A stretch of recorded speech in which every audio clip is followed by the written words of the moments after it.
So we will start with a very quick revision of last lecture. बहुत fast revision होगा क्योंकि हमको अगला टॉपिक खत्म करना है आज। तो हमने कल इलेक्ट्रोमोटिव फोर्स सीखा था। In short, electromotive force is the energy supplied to a unit charge to circulate it once round the complete circuit. The amount of energy required to circulate unit charge once round the complete circuit is called as electromotive force. Electromotive force is energy and not force.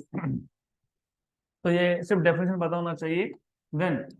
Then we have seen something called as internal resistance. और मैंने आपको कल ये भी बताया था कि अगर हमारे पास यूनिट चार्ज नहीं है, हमारे पास कैपिटल क्यू चार्ज है, तो कैपिटल क्यू चार्ज को नेगेटिव टर्मिनल ऑफ सेल से पॉजिटिव टर्मिनल ऑफ सेल तक लाने में एनर्जी जितना भी स्पेंड होगा उसको बोलेंगे W, वर्क डन।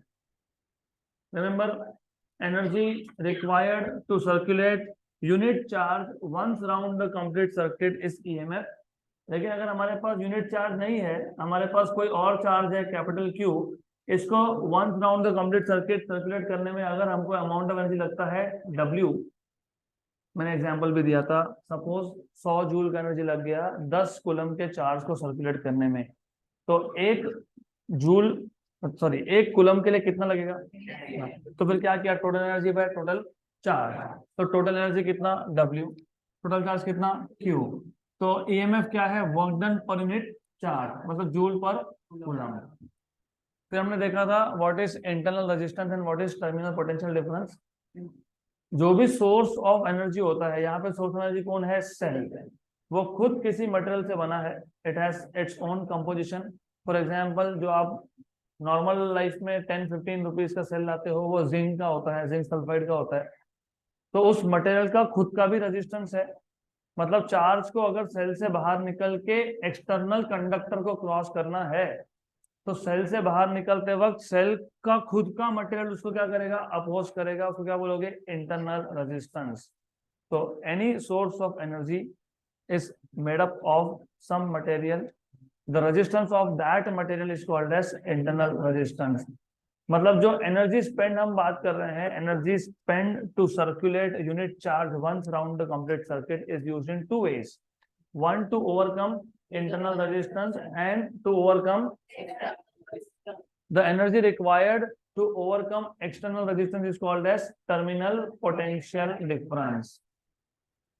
फिर हमने देखा था, हमने एक कंप्लीट सर्किट को ओहम्स लॉ अप्लाई किया। जब हम बोलते हैं कंप्लीट सर्किट, मतलब एक्सटर्नल रेजिस्टेंस होना चाहिए, इंटरनल रेजिस्टेंस भी होना चाहिए। और इंटरनल रेजिस्टेंस किसका है? सेल का है। तो सेल के EMF के साथ दिखाते हो उसको एक रेक्टेंगल के अंदर, मतलब ये सेल के मटेरियल का रेजिस्टेंस है, और डिनोट करते हो स्मॉल r से। और कैपिटल R क्या है? एक्सटर्नल कंडक्टर का रेजिस्टेंस है। जैसे ही सेल कनेक्ट कर दिया तो पॉजिटिव टर्मिनल से नेगेटिव की तरफ करंट फ्लो होगा, क्योंकि इलेक्ट्रॉन कैसे फ्लो होता है? नेगेटिव से पॉजिटिव। तो करंट कैसा होता है? पॉजिटिव से negative. And as you can see, external resistance और इंटरनल रेजिस्टेंस में एक ही पॉइंट कॉमन है, तो एक्सटर्नल रेजिस्टेंस और internal resistance are in series. फिर अगर आप इसको ओहम्स लॉ अप्लाई करते हो, ओहम्स लॉ अप्लाई करने से पहले मैंने आपको बताया था, एकदम सिंपल रखना है लिखने का मेथड, डायग्राम ड्रॉ करना है, उसमें एक कैपिटल R मतलब एक्सटर्नल कंडक्टर का रेजिस्टेंस होना चाहिए, एक सेल होना चाहिए जिसका EMF E है, और इंटरनल रेजिस्टेंस कितना है? स्मॉल r है। सेल का पॉजिटिव और सेल का नेगेटिव अच्छे से शो करना। फिर let capital R external resistance, let E be the EMF of the cell, small r be the internal resistance of the cell, I be the current। और ये जो एक्सटर्नल रेजिस्टेंस है R, इसके across drop of potential को denote किया था आपने V से। और ये जो स्मॉल रेजिस्टेंस है स्मॉल r, इसके अक्रॉस पोटेंशियल ड्रॉप कितना था? VR। टोटल एनर्जी कितना है? E। किसने यूज किया? कैपिटल R ने। कितना यूज किया? V। किसने यूज किया? स्मॉल r ने। कितना यूज किया? VR। तो E equal to V plus E equal to V plus E equal to V plus what is V? IR। What is VR? I small r। V plus VR is E, V is IR, और VR is IR small r। Substitute करोगे, I common निकालोगे, तो E equal to IR plus R। तो E by I is R plus small r। तो small r मिल जाएगा E by I minus capital R, ये मिल गया आपको internal resistance of cell. Internal resistance ये सेल का इंटरनल है, तो वो आप डायरेक्टली फाइंड नहीं कर सकते हो। आप सेल को तोड़ के रेजिस्टेंस फाइंड नहीं करोगे, you can not break a cell and find resistance. तो उसके लिए इनडायरेक्ट मेथड होता है, वो है ये मेथड। एक्सटर्नल रेजिस्टेंस आर आपको पता होता है, क्यों कलर कोडिंग होती है उसके ऊपर, या तो पता होता है कि ये कंडक्टर है, ये कॉपर है, ये है, इसका रेजिस्टेंस कितना है ऑलरेडी पता होता है।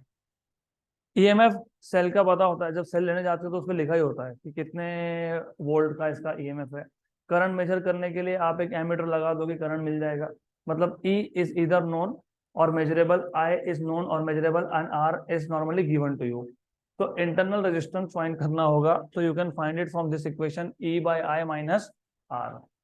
करेक्ट। तो अभी तक अप्रोच एकदम सिंपल था। एक सेल है जिसका ईएमएफ ई है, एक्सटर्नल रेजिस्टेंस को ओवरकम करने में पोटेंशियल कितना यूज हो गया, एनर्जी कितना यूज हो गया, वी। इंटरनल को ओवरकम करने में कितना यूज हुआ, वी आर। तो टोटल ई दो जगह पे यूज हो गया, वी और वी आर। तो E equal to V plus V R, but V is I R और V R is I small R. Substitute करोगे, आई कॉमन निकालोगे, E equal to I R plus small R. तो E by I is capital R plus small R, तो small R is E by I minus capital R. यहाँ तक आ गए।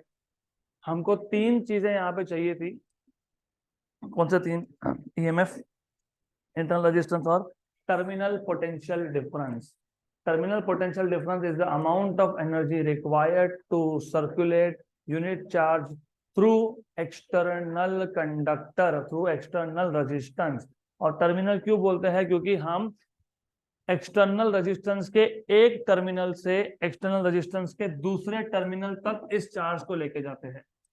The amount of energy spent in circulating unit charge once through external conductor, once through external conductor मतलब conductor के एक terminal से दूसरे terminal तक चार्ज को लेके जाने में जितना भी एनर्जी स्पेंड हुआ, उसको क्या बोलते हो?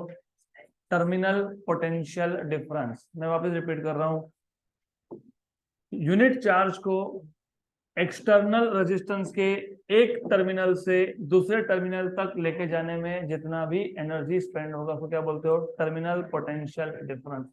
क्योंकि एक टर्मिनल से कहां जा रहा है चार्ज? दूसरे टर्मिनल पे। मतलब ये किसको ओवरकम कर रहा है? ओनली एक्सटर्नल रेजिस्टेंस को ओवरकम कर रहा है। तो आपको टर्मिनल पोटेंशियल डिफरेंस का भी फॉर्मूला पता होना चाहिए, जो वेरी सिंपल, यहीं से आ जाएगा वो, यहां से। What is terminal potential difference? V, बराबर ना। वी आर तो क्या था? Potential difference across internal resistance था। तो ये जो वी है, इसका फॉर्मूला क्या बना? E minus V R, E minus V R. लेकिन what is V R? I R. तो आ गया V equal to E minus I R, V equal to E minus I R. ये हमने सिंगल सेल का बात किया। अब तक हमने एक ही सेल लगाया था, अब हम कॉम्बिनेशन ऑफ सेल लगाएंगे। तो हमने सीखा था पहला combination which is series combination. Series combination में आप एक इलेक्ट्रिकल पार्ट में नंबर ऑफ सेल्स कनेक्ट कर देते हो। एक सेल का नेगेटिव अगले सेल के पॉजिटिव के साथ कनेक्टेड अगर हुआ, उसको बोलते हो series combination. When negative terminal of one cell is connected to positive of the next cell, then such a combination is called as series combination. तो देखो, पहले सेल का नेगेटिव ये अगले सेल के पॉजिटिव के साथ कनेक्टेड है, तो the cells are said to be in series combination if negative terminal of one cell is connected to positive of the next cell. Series combination में रिजल्टेंट वोल्टेज क्या होता है? एडिशन होता है, अलजेब्राइक सम होता है। सपोज इसका 1.5 वोल्टेज है, इसका 1.5 वोल्टेज है, टोटल कितना है? 3। ऐसे 3 लगा दे तो 4.5, 4 लगा दे तो 6 वोल्ट, एक्सेट्रा एक्सेट्रा। तो ये याद रखना। अब हम लेकिन ये भूल गए कि हर एक सेल का खुद का इंटरनल रेजिस्टेंस भी होता है। तो हर एक सेल का इंटरनल रेजिस्टेंस भी होता है। तो जब आप सेल को सीरीज में कनेक्ट करोगे, तो उस केस में क्योंकि इंटरनल रेजिस्टेंस भी किस में आ गए? सीरीज में आ गए। तो टोटल इंटरनल रेजिस्टेंस कितना हो गया? R1 प्लस R2, बराबर। टोटल ईएमएफ कितना हो गया? E1 plus E2। सिर्फ ईएमएफ को लिखते किससे? एप्सिलॉन। तो in general what is resultant EMF? Epsilon 1 plus epsilon 2। What is internal resistance R1 plus R2 बराबर सही है, दिस इज करेक्ट। दो सेल होंगे तो R1 प्लस R2, तीन होंगे तो R1 plus R2 plus R3, चार होंगे तो R1 plus R2 plus R3 plus R4, n होंगे तो अप टू n होगा। तो अगर हमारे पास दो ही सेल है, दोनों सेल का ईएमएफ एक का एप्सिलॉन 1 है, एक का एप्सिलॉन 2 है, मैंने एग्जांपल भी दिया था। इमेजिन हमारे पास 2-2 वोल्ट के दो सेल है, ये 2-2 वोल्ट क्या है, ये ईएमएफ है। तो टोटल ईएमएफ कितना हो गया, 4। 3 होते तो 6, 4 होते तो 8। तो total EMF, resultant EMF is epsilon 1 plus epsilon 2 plus epsilon 3 up to epsilon n। तो in short summation I run from 1 to n एप्सिलॉन i। जितने होंगे उतने, 10 होंगे तो 10 तक जाओगे। हर एक सेल का इंटरनल रेजिस्टेंस भी था। पहले का कितना था, R1, दूसरे का कितना था, R2, तीसरे का कितना था, R3, चौथे का कितना है, R4, n का कितना है, Rn। तो what is total internal resistance, R1 plus R2 plus R3 up to Rn। तो summation Ri run from 1 to n। अब हर एक इंटरनल रेजिस्टेंस पे ड्रॉप होगा। रिवाइज नहीं करके आओगे तो कुछ समझेगा नहीं। EMF मतलब total energy to circulate unit charge once round the complete circuit. मतलब इंटरनल को ओवरकम करने में प्लस एक्सटर्नल को ओवरकम करने में टोटल एनर्जी जितना लगता है वो EMF होता है। इंटरनल को ओवरकम करने के बाद जो बचता है वो एक्सटर्नल को ओवरकम करता है, उसको बोलते हो terminal potential difference.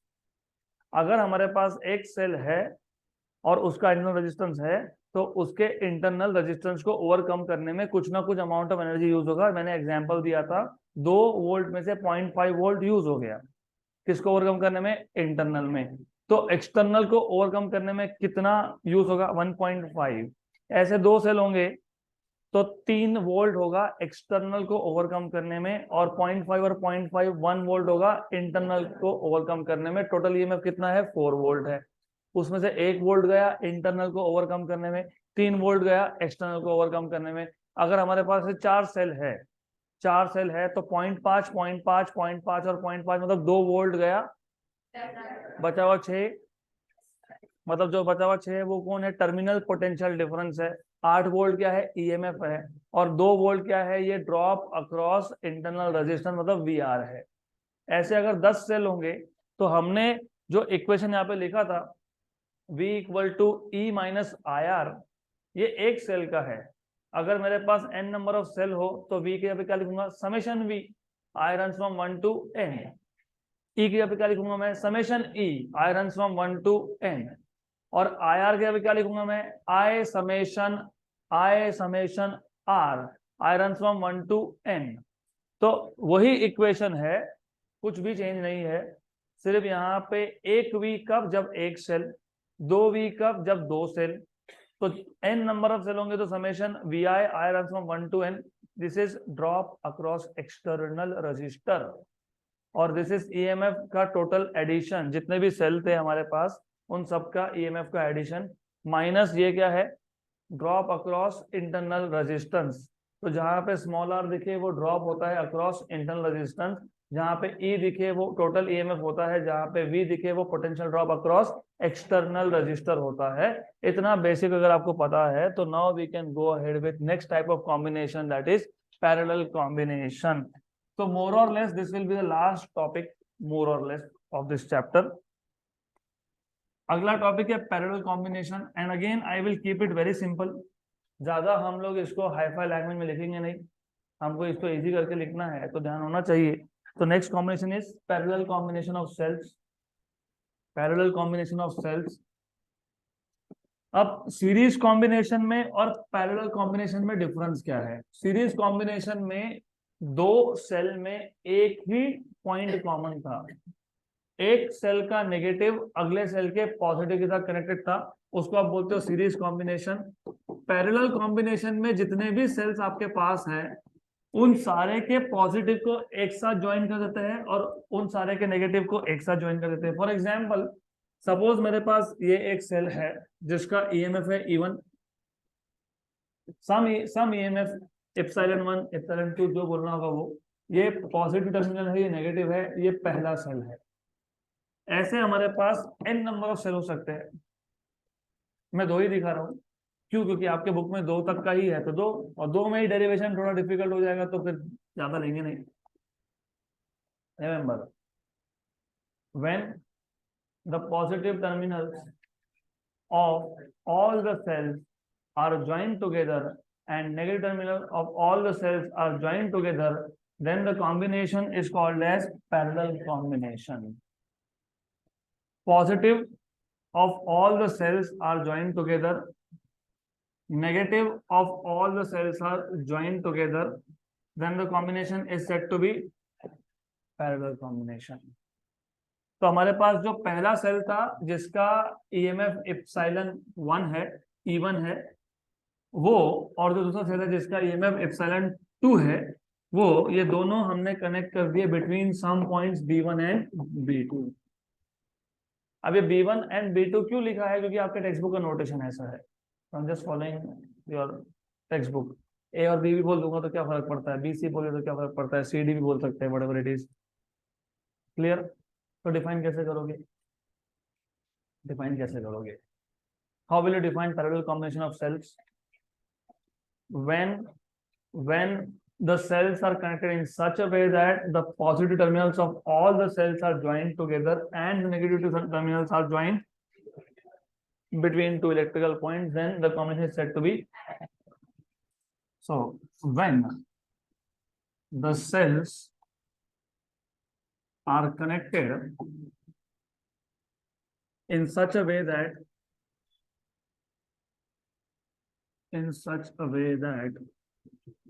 positive terminals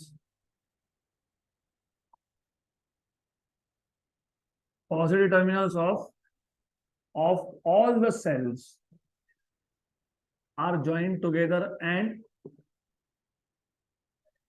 what about negative terminals? Are joined together and what? And negative terminals of all the cells are joined together and negative terminals of all the cells are joined together, then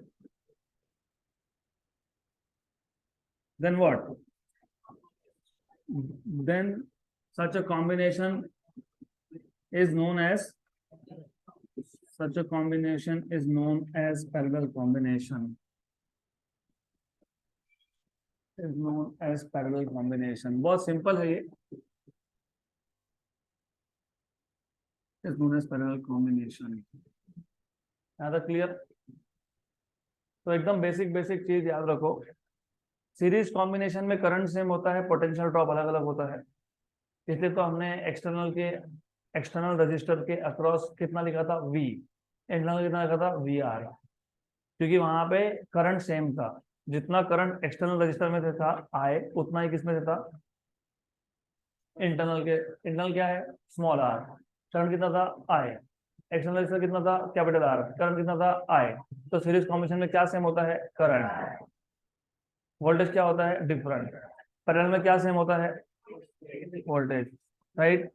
voltage same होता है, याद रखना। आपने बोला मतलब ये जो B1 point है यहाँ पे वोल्टेज VB1 है और यहाँ पे VB2 है।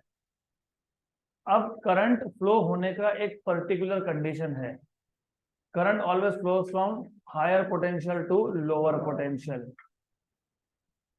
Current always flows from higher potential to lower potential. ऐसा मैं क्यों बोल रहा हूँ? क्योंकि आपने मुझे बताया, मैंने नहीं, आपने बोला कि पॉजिटिव प्लेट से करंट कहाँ जाता है? नेगेटिव प्लेट पे। सेल के पॉजिटिव टर्मिनल से करंट कहाँ जाता है? नेगेटिव पे। तो पॉजिटिव पोटेंशियल मतलब पॉजिटिव टर्मिनल का पोटेंशियल ज्यादा है कि नेगेटिव का? पॉजिटिव का। तो current always flows from higher potential to, और ये हर जगह पे ट्रू है। फॉर एग्जांपल, ये तो करंट की बात हो रही है। अगर आपको पता होगा temperature also flows from higher temperature region to, तो अभी याद रखना heat always flows from higher temperature to. तो हीट को भी हीट करंट बोलते हैं, क्योंकि जैसे करंट फ्लो होता है हायर पोटेंशियल से लोअर पोटेंशियल, हीट फ्लो होता है हायर टेम्परेचर से। इसलिए तो गर्मी में हमको ज्यादा गर्मी लगती है, क्योंकि सराउंडिंग टेम्परेचर ज्यादा है, सराउंडिंग में हीट ज्यादा है, हमारा बॉडी लोअर टेम्परेचर पे है। तो हीट कहाँ से कहाँ फ्लो हो रहा है, सराउंडिंग से हमारी बॉडी में। और ठंड में एग्जैक्टली फॉर दिस रीजन ठंड भी लगती है, क्योंकि ठंडी में हमारा बॉडी हायर टेम्परेचर पे है, सराउंडिंग लोअर टेम्परेचर पे है, तो फ्लो उल्टा हो गया, heat is going out from our body to the surrounding, that is why you feel cold. फिर आप जैकेट्स पहनते हो, मतलब आप हीट को अलाउ नहीं कर रहे हो to go out, that is the idea. Similarly wind भी फ्लो होता है from higher pressure region to lower pressure region. तो हमेशा देखो ये एक पैटर्न है, higher to lower, higher to lower, higher to lower. और विंड अगर फ्लो नहीं होता higher pressure to lower pressure region, तो हमारे कंट्री का करंट सिचुएशन अलग होता। क्यों? क्योंकि हम कॉलोनी थे। क्यों कॉलोनी थे? क्यों कॉलोनी थे पता है? Once because of science, of course science के तो थे ही। क्यों? क्योंकि जब इन्वेटर्स आए, पोर्तुगीज आए, तब कौन से एरोप्लेन्स थे? नहीं थे। हाँ, तब कौन से मशीन्स थे? नहीं थे। तब कौन सा करंट था? नहीं था। इलेक्ट्रिसिटी पता नहीं था। क्या करते थे? शिप बनाते थे, उसके ऊपर पर्दा डाल देते थे, हवा जहां लेके जाएगी, विंड जहां लेके जाएगी। Wind flows from higher pressure to, आपको पता है इक्वेटर पे लो प्रेशर रीजन होता है और पोल पे हाई प्रेशर रीजन होता है। तो विंड कहाँ से कहाँ फ्लो होना चाहिए? Pole to equator. तो देखो जितने भी इन्वेडर्स थे ना, कॉलोनाइजर्स थे, सारे के सारे यूरोप में पोलर रीजन के पास में रहते हैं। और वो सब के सब कहाँ आए कॉलोनी के लिए? साउथ में। तो Africa was a colony, Asia was a colony. तो ये सारे कॉलोनाइजर ऐसा ही बोट लेते थे, चल देते थे अपना अपना, जहाँ ले जाएगी विंड वहां चले जाएंगे। तो that is also the reason that हमारा जो कंट्री है वो कॉलोनी बन पाया एटलीस्ट उस टाइम पे। उस टाइम पे बोट से आते थे, तो wind flows from higher pressure to lower pressure, temperature flows from, sorry heat flows from higher temperature to lower temperature, current flows from higher voltage to, very good. तो अब current इस circuit में flow होगा, मतलब B1 से B2 अगर flow होता है तो B1 क्या है? हायर पोटेंशियल है। B2 क्या है? लोअर पोटेंशियल है।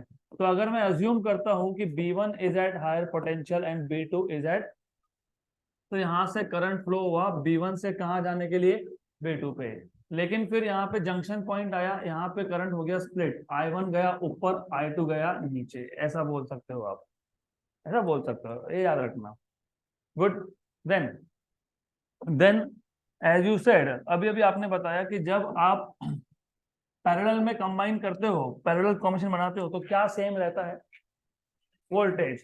तो E1 और E2 के अक्रॉस वोल्टेज मतलब पोटेंशियल डिफरेंस क्या होगा? सेम है। ये जो VB1 माइनस VB2 है, माइनस क्यों लिखा है ऐसा? कौन बड़ा है, कौन छोटा है? तो VB1 minus VB2, this will be equal to, this will be equal to, ये क्या है मैं बताता हूं मैं आपको। Similarly VB1 minus VB2, this will be equal to, दो लिखे क्योंकि दो सेल थे और दोनों सेल सेम पॉइंट्स के बीच में कनेक्टेड है। सेल नंबर 1 B1 और B2 में कनेक्टेड है, सेल नंबर 2 भी B1 और B2 में कनेक्टेड है।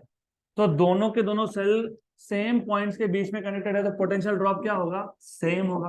तो मैंने क्या लिखा? VB1 माइनस VB2, इसको बोल देते हैं V, where V is terminal potential difference. क्यों टर्मिनल? क्योंकि ये टर्मिनल्स के बीच में है, ये एक टर्मिनल है, ये दूसरा टर्मिनल है, करेक्ट।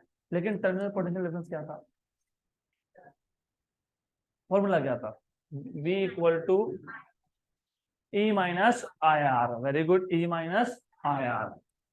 तो फिर आप यहाँ क्या लिखोगे? E माइनस आई आर, यहाँ भी क्या लिखोगे? E minus I are.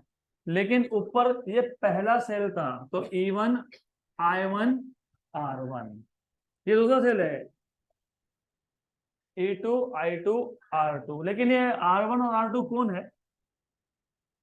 Internal resistance है, किसका? सेल्स का। वो तो दिखाया नहीं, तो दिखा दो उसको भी, तो उसको भी शो करना पड़ेगा, तो इंटरनल रेजिस्टेंस शो कर दूंगा मैं यहाँ पे। तो दोनों सेल का इंटरनल रेजिस्टेंस भी आपको शो करना पड़ेगा। तो कुछ नहीं, थोड़ा सा डायग्राम चेंज हो गया, दैट्स इट, बाकी तो सब सेम है। Okay,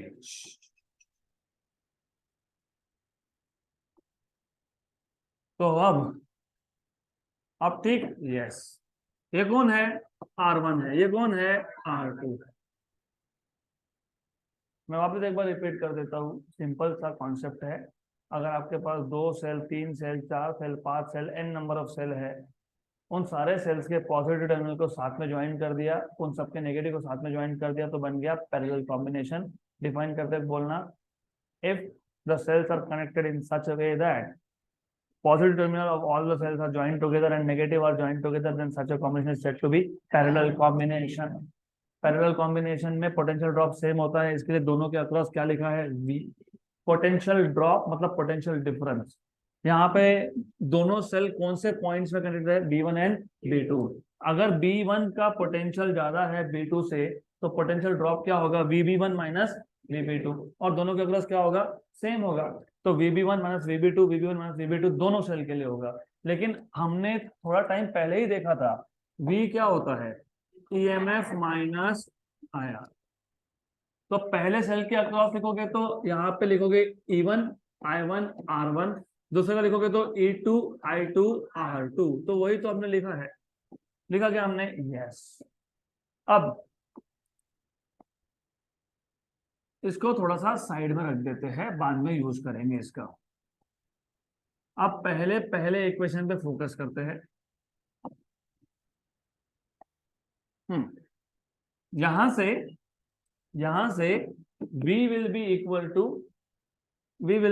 to E1 minus I1 R1। इसको यहां शिफ्ट कर दोगे तो क्या आएगा, I1 R1 equal to E1 minus E।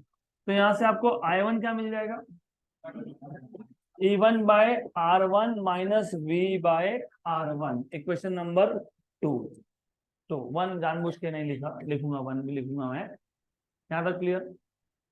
Similarly इस इक्वेशन से क्या मिलेगा, V equal to E2 minus I2 R2, इसको शिफ्ट कर दो, I2 R2 equal to E2 minus V, I2 equal to E2 by R2, E2 by R2 minus V by R2, equation number 3। लेकिन parallel combination में current junction point पे क्या होता है, split होता है। टोटल करंट कितना था, I, यहाँ पे क्या आ गया I1, यहाँ पे क्या आ गया I2। तो इसका मतलब I इक्वल टू क्या है, इक्वेशन नंबर, अब ये I1 और I2 यहाँ सब्स्टिट्यूट कर दोगे किसमें, इक्वेशन नंबर 1 में। So from equation number 1, 2 and 3, I equal to I1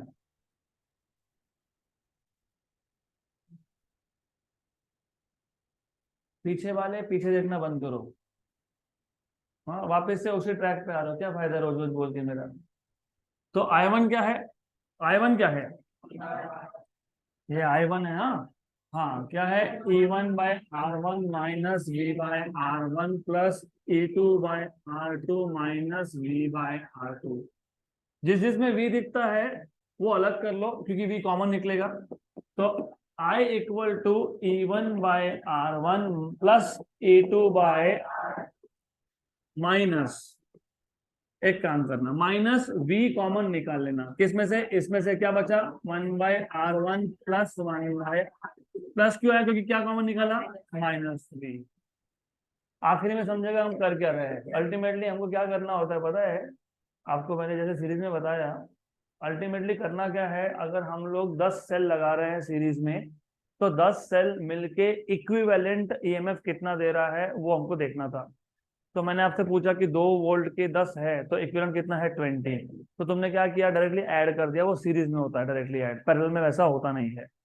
अगर मैंने पूछा कि what is total terminal potential difference, अगर हर एक सेल के ईएमएफ में से 1.5 यूज हो रहा है टू ओवरकम एक्सटर्नल, हर एक सेल के ईएमएफ में से कितना यूज हो गया, 1.5, 2 में से कितना यूज हो गया, 1.5, तो 10 सेल का कितना यूज हो गया, 15 हुआ ना। कैसे किया, ऐड किया, 1.5 प्लस 1.5 प्लस 1.5 कितने बार, 10 बार। ये था इक्विवेलेंट टर्मिनल पोटेंशियल डिफरेंस, वो सीरीज में होता है। हम कर यही रहे यहाँ पे, हम यहाँ पे वही काम कर रहे हैं कि अगर मेरे पास 2, 3, 4, 5, 10, 15, 20, 2000, 10,000, 20,000, 1,00,000 सेल अगर पैरेलल में है, तो इक्विवेलेंट वोल्टेज कितना है, इक्विवेलेंट रेजिस्टेंस कितना है और इक्विवेलेंट ईएमएफ कितना है, ये हमको फाइंड करना है। तो वो कैसे करोगे, तो ये सब मैथमेटिक्स उसके लिए हमारा चल रहा है यहाँ पे, बराबर। तो अभी नेक्स्ट स्टेप में मुझे आप बताओगे कि क्या करना चाहिए। बताओ, लास्ट बेंच बताओ, अब इसके आगे क्या करना है हमने, बताओ। सीरीज कॉम्बिनेशन में फॉर्मूला डिराइव किया था, उससे पहले फॉर्मूला डिराइव किया था, क्या किया था, v equal to E minus I R. तो इस इक्वेशन को उसी फॉर्म में लाना है, v equal to E minus I R. तो जो जिस टर्म में v है उसको पहले शिफ्ट करो, किसमें v है, इसमें v है, इसको शिफ्ट करो। तो ये माइनस में क्या हो जाएगा, plus 1/r1 plus 1/r2 equal to, नहीं सिर्फ इसको शिफ्ट किया, epsilon 1/r1 plus epsilon 2/r2 minus I. वो इक्वेशन कभी भूलना नहीं, v इक्वल टू मतलब लेफ्ट हैंड साइड पे सिर्फ v चाहिए। क्या चाहिए, सिर्फ v चाहिए। यहाँ पे सिर्फ v है क्या, नहीं, तो फिर इसको शिफ्ट करना पड़ेगा, इसको यहां से डिनोमिनेटर में लेके जाना पड़ेगा। लेकिन कैसे करेंगे, पहले क्रॉस मल्टीप्लाई कर लेंगे, कर लो, इसको भी क्रॉस मल्टीप्लाई कर लो। तो v cross multiplication upon equal to epsilon 1 r2 plus epsilon 2 r1 upon r1 into r2 minus I. बस इतना ही है, सिर्फ इसको क्रॉस मल्टीप्लाई कर लिया। लेफ्ट हैंड साइड पे सिर्फ कौन चाहिए था, v, बाकी चाहिए क्या, नहीं, यू वांट ओनली v। तो एक काम करो, पहला काम तो ये करो कि बड़बड़ बंद करो। दूसरा काम ये करो कि ये जो r1 plus r2 upon r1 into r2 का टर्म है, इसको शिफ्ट करो। कहाँ शिफ्ट करो, कहाँ शिफ्ट करो, कहाँ शिफ्ट करो, राइट हैंड साइड के डिनोमिनेटर पे शिफ्ट करो। तो v equal to epsilon 1 r2 इवन r2 minus plus e2 r1 upon r1 into r2 upon r2 plus r1 upon r1 into r2 minus i upon r2 plus r1 upon r1 into, क्या क्या cancel हो गया, cancel हो गया। तो अब क्या बचा, क्या बचा, v equal two plus upon यहाँ पे i r1 into r2 upon r2 plus. तो अगर मेरे पास ये जितने भी पैरेलल में मैंने लगा के, तो दो ही लगाए हैं, अभी तो तीसरे पे गए नहीं, ये दो के लिए इक्वेशन है, ये तीसरे पे आए नहीं हम अभी तक। तो इमेजिन ये दो लगाने के जगह पे मैं एक सिंगल सेल लगाता, तो ईएमएफ को मैं क्या बोलता, मैं ईएमएफ को बोलता ई इक्विवेलेंट। तो अगर हम दो की जगह पे एक सेल लगाते तो क्या बोलते हैं, ई इक्विवेलेंट। तो दो सेल का कंबाइन करके रेजिस्टेंस भी एक ही बनता, उसको क्या बोलते हैं, आर इक्विवेलेंट, राइट। तो अगर आप कंपेयर करोगे, तो if we replace two cells by a single cell,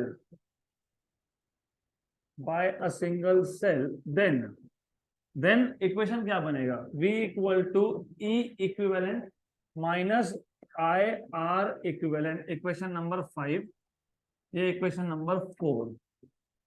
equation number 4 और 5 को कंपेयर करो, लेफ्ट हैंड साइड क्या है v, उसका भी क्या है v। फिर राइट हैंड साइड पे पहला टर्म क्या है, यहाँ पे ई इक्विवेलेंट, वहां पे क्या है E1 R2 plus E2 R1 upon R2 plus, मतलब आपको क्या समझ में आया, ई इक्विवेलेंट क्या है, E1 R2 plus E2 R1 upon R2 plus, और R इक्विवेलेंट क्या है, R1 into R2 upon R2 plus. तो हो गया, this is nothing but parallel combination. तो अगर मैंने आपको दो सेल दे दिए, इफ आई टेल यू कि जो दो सेल है उसमें से पहले सेल का ईएमएफ 2 ओम है, 2 जूल है, क्योंकि ये एनर्जी है बेसिकली, हाँ एनर्जी है, जो भी है 2 वोल्ट है, ठीक है, और इसका रेजिस्टेंस 1 ओम है। दूसरा सेल है जिसका ईएमएफ 4 वोल्ट है और रेजिस्टेंस 2 ओम है। ये दो सेल है, हमने पैरेलल में कंबाइन किए। हमको पता what is equivalent, what is equivalent, what is equivalent resistance and what is equivalent EMF?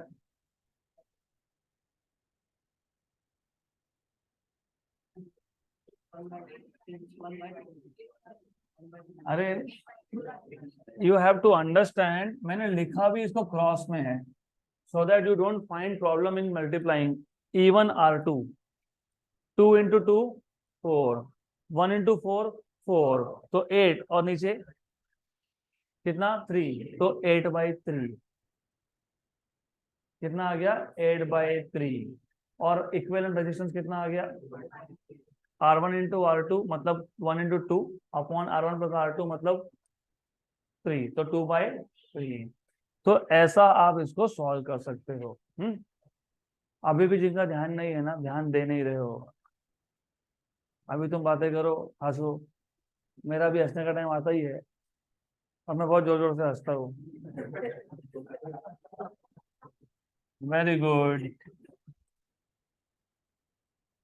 क्योंकि क्या होता है 11वीं से 12वीं में जब जाते हैं ना, तो तुम यहाँ क्लास लगाओ मत लगाओ, रिजल्ट तो सबका पता लगता है, फिर मजा आता है, फिर सामने जब कहीं मिल जाते हैं ना, फिर ऐसे देखते हैं काश पढ़ लिया होता। क्योंकि तब मुझे पता होता है कि तुमको फिजिक्स में कितने मिले और जो सिंसियरली पढ़ रहे हैं उनको कितने मिले, सबका रिजल्ट पता होता है, किसी भी कॉलेज में रहो तुम पता होता है। फिर मैं हंसता हूँ जोर जोर से, हाँ लेकिन अंदर ही अंदर, because I don't want to hurt your feelings. Okay, तो ध्यान दे दो, किसके लिए चल रहा है ये, मेरे लिए तो बिल्कुल नहीं चल रहा है। कब से सिर्फ इतने सिंपल सी कॉन्सेप्ट समझा रहा हूँ कि दो सेल्स को सीरीज में लगाया तो क्या होगा, तो क्या होगा, तो समझ में आ गया क्या होगा। Summation V I run from 1 to n, summation epsilon I run from 1 to n minus I summation I run from 1 to n। कभी भी करंट आई मत लिख देना, क्योंकि करंट रेजिस्टेंस जब सीरीज में हो तो सेम होता है। तो जब जब सीरीज कॉम्बिनेशन हो तो करंट सेम होता है, करंट सब में से सेम होगा। तुम 10,000 सेल लगा दो सीरीज में, करंट सेम होगा। Okay right. तो सीरीज में लगाने के बाद वोल्टेज बढ़ता है। मैं अभी तक ड्रॉबैक्स पे आया नहीं हूँ, एडवांटेजेस डिसएडवांटेज की बात नहीं कर रहे हैं अभी तक, हम लोग करेंगे, सीरीज का भी करेंगे और पैरेलल का भी करेंगे, वो रखा है पेंडिंग। अब क्वेश्चन ये था कि अगर हमने दो सेल्स को सीरीज में लगाने की जगह पे पैरेलल में लगा दिया तो क्या होगा। तो अगर हम पैरेलल में लगाते हैं तो एक बहुत सिंपल सा डेरिवेशन है। हमारे पास दो सेल थे, दोनों का क्या था, इंटरनल रेजिस्टेंस था। पहले का ईएमएफ कितना है, इप्सिलॉन 1 है। दूसरा सेल है, उसका इंटरनल कितना है और ईएमएफ कितना है, एप्सिलॉन 2। E2 बोलो एप्सिलॉन 2 बोलो, एक ही बात है। यहाँ पे पॉइंट है B1, हमने अज्यूम कर लिया कि ये B1 हायर पोटेंशियल पे है, यहाँ पे ये पॉइंट है B2 ये लोअर पोटेंशियल पे है। और ये पैरेलल कॉम्बिनेशन की कंडीशन सेटिस्फाई कर रहा है, क्योंकि दोनों पॉजिटिव ज्वाइन किए हैं, दोनों नेगेटिव भी ज्वाइन किए हैं। तो अगर B1 हायर पोटेंशियल पे है, B2 लोअर पोटेंशियल पे है, तो करंट B1 से कहाँ जाएगा, B2 जाएगा। मतलब VB1 माइनस VB2 मैं लिख सकता हूँ, और ये VB1 माइनस VB2 मैं दोनों सेल के लिए लिख सकता हूँ, पहले के लिए और दूसरे के लिए। लेकिन क्योंकि पैरेलल में है तो वोल्टेजेस क्या है, सेम है, तो मैंने क्या लिखा, V and V, V1 V2 की जगह क्या लिखा, V एंड V। लेकिन V का फॉर्मूला क्या था, E माइनस IR। तो पहले सेल के लिए E1 माइनस I1 R1, दूसरे के लिए E2 माइनस I2 R2। यहाँ तक क्लियर, इज दिस क्लियर। अब इसके आगे का अप्रोच आपको पता होना चाहिए कि ये जो जंक्शन पॉइंट है ना, यहाँ पे करंट होता है स्प्लिट। I1 करंट गया ऊपर की ब्रांच से, I2 गया नीचे की ब्रांच से। तो जो I equal to I1 plus I2, ये हमारा पहला इक्वेशन था। अब करना क्या है, इसमें I1 और I2 के लिए सब्स्टिट्यूट करना है। I1 मिलेगा आपको इस इक्वेशन से, तो क्या मिलेगा यहाँ से, I1 देखो, I1 R1 शिफ्ट कर दिया तो माइनस के यहाँ पे क्या हो गया, प्लस हो गया। ये V को यहाँ लाया तो क्या हो गया, माइनस हो गया, तो ये आ गया माइनस। सिमिलरली I2 R2 भी ऐसा ही आएगा, A2 माइनस V। हमको चाहिए था I1, यहाँ पे I1 के साथ कौन है, R1, तो डिवाइड बाय R1। तो I1 equal to E1 by R1 minus V by R1। and I2 equal to A2 by R2 minus V by R2। Equation number 2 और 3 इक्वेशन नंबर 1 में सब्स्टिट्यूट करोगे। पूरा प्रोसेस समझने के बाद एक बार खुद से प्रैक्टिस करना है इसको। देन ये सब्स्टिट्यूट करोगे तो I इक्वल टू I1, क्या है I1? A1 by R1 minus V by R1 plus A2 by R2 minus V by R2। जिन दो टर्म में आपको V दिखता है उन दो टर्म में से V को निकाल लो कॉमन। तो 1 by R1 plus 1 by R2। इसको लेफ्ट हैंड साइड में लाओ तो V 1 by R1 plus R2 1 by R2 equal to E1 by R1 plus A2 by R2 minus I को वहां ले गए, फिर क्या किया? Cross multiply R2 plus R1 upon R1 into R2, E1 R2 plus E2 R1 upon R1 plus R2 minus I। हाँ I by ठीक है, जो भी है तुम देख लो, बराबर है ना? मैंने वही तो बोला, जो भी है तुम देख लो, बिकॉज इट टेल्स मी कि at least some of you are paying attention. अरे इधर देखो, तुम कोई रेगिस्तान में 50 डिग्री में नहीं बैठे हो। हाँ, यहाँ ध्यान दो, यहाँ ध्यान दो। वो भी हो जाएगा आपके लाइफ में अगर ध्यान नहीं दोगे पढ़ाई पे तो। अब हमको क्या करना चाहिए बताओ? इसको कहाँ लेके जाना चाहिए? वहां पे डिनोमिनेटर में डिवाइड करना चाहिए। तो क्या मिलेगा? v equal to A1 R2 plus A2 R1 upon R1 plus R2 upon upon फटाफट इसको शिफ्ट किया हमने। हाँ, मैंने वापस से यहाँ गलती की है। हाँ वेरी गुड, चलो ध्यान है। R2 plus R1 upon R1 into I minus denominator का डिनोमिनेटर डायरेक्टली भेज दिया न्यूमरेटर में, ये हो गया। तो v equal two upon minus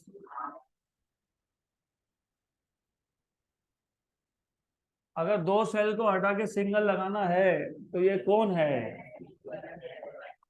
और ये कौन है? हो गया पैरेलल कॉम्बिनेशन। क्लियर है यहाँ तक?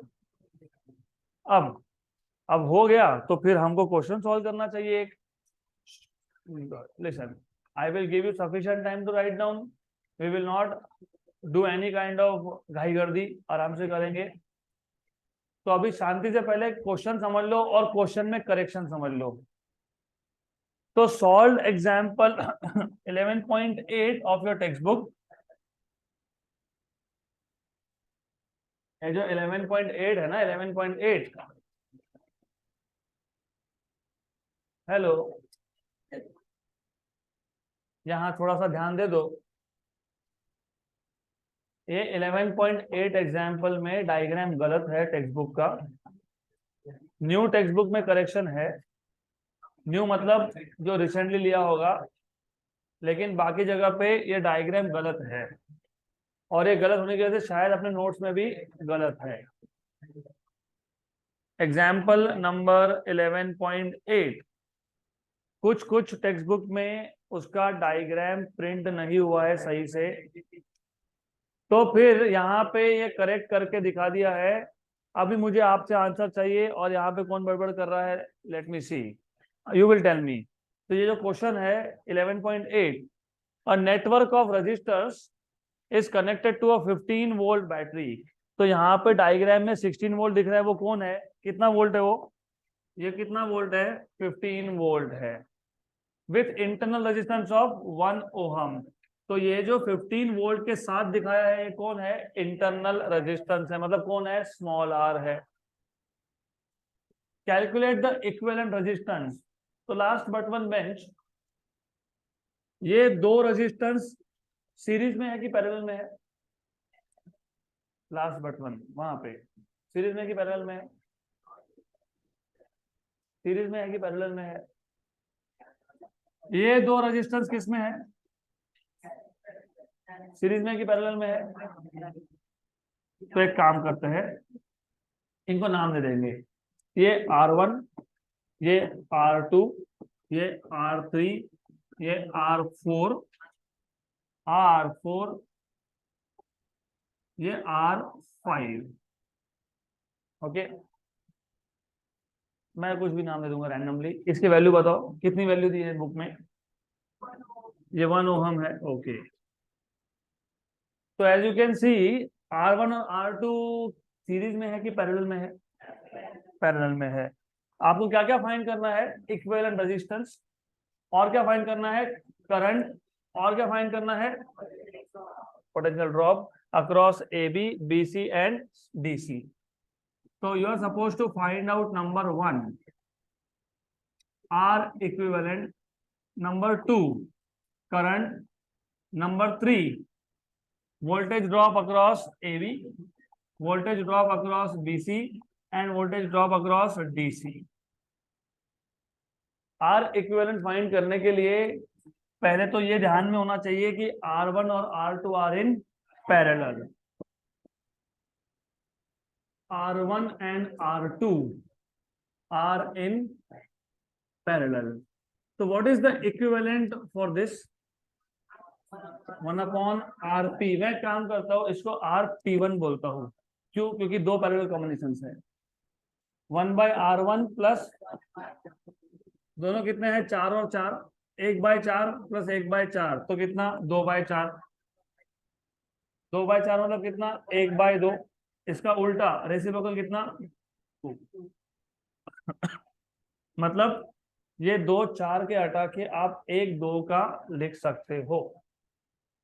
So you can remove these two 4 4 ohm and you can put 1 2 ohm resistance।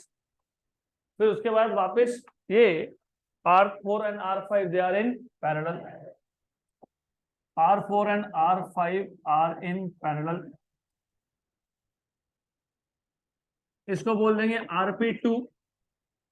1/R4 plus 1/R5,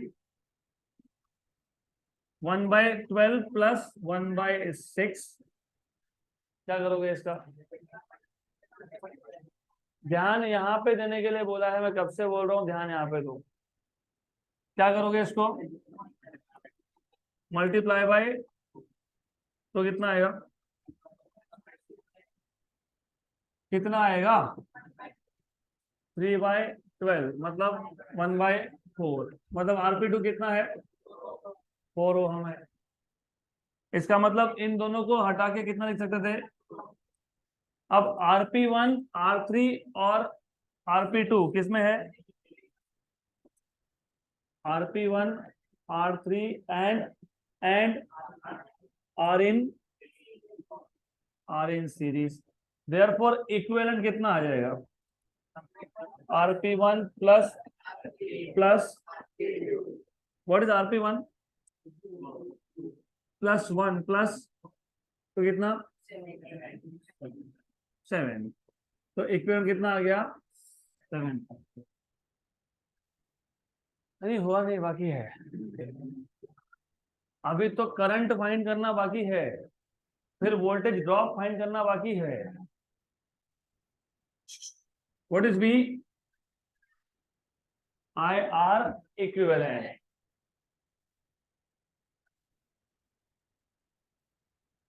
देखो कितना अच्छे से बातें कर रहे हो, वाह। इसको बोलते हैं, क्या बोलते हैं पता है? नहीं पता? Best friends for ever. तो आई क्या आएगा? V/R equivalent. V कितना है? 15। ये कितना है? 7। 15/7 is 2 point something. 2 point something जो आएगा वो आएगा। इसको इतना लिखूंगा मैं, एम्पियर। ये आ गया एम्पियर में 2 पॉइंट समथिंग एम्पियर। 2.14। ठीक है, 2.14। अब आखिरी में क्या पूछा है? Potential drop across A B, मतलब I R A B. Current तो सब में सेम है ना, जितना करंट RP1 में से जाएगा उतना ही करंट R3 में से जाएगा, उतना ही RP2 में से जाएगा। क्यों? क्योंकि ये RP1 R3 और RP2 क्या है, सीरीज में। A और B के बीच में टोटल रेजिस्टेंस कितना है, 2 ओम। तो यहाँ पे क्या लिखोगे, यहाँ बोलोगे 2 ओम, कितना जाएगा 30/7, मतलब 4 पॉइंट समथिंग। उसके बाद क्या फाइंड करना है, I R B C, B और सी में कितना है 1 ओहम। तो ये कितना था, आई कितना था 15/7 इंटू, फिर आखिरी क्या है आर डी सी, ये कितना है 15/7। What is R D C, तो कितना है 60/7। ये हो गया क्वेश्चन सॉल्व। एंड रिमेंबर, हमने जो वैल्यूज लिखे हैं यहाँ पे, ये वैल्यूज जो भी टेक्स्ट बुक में वैल्यूज है उस पे से हमने सॉल्व किया है।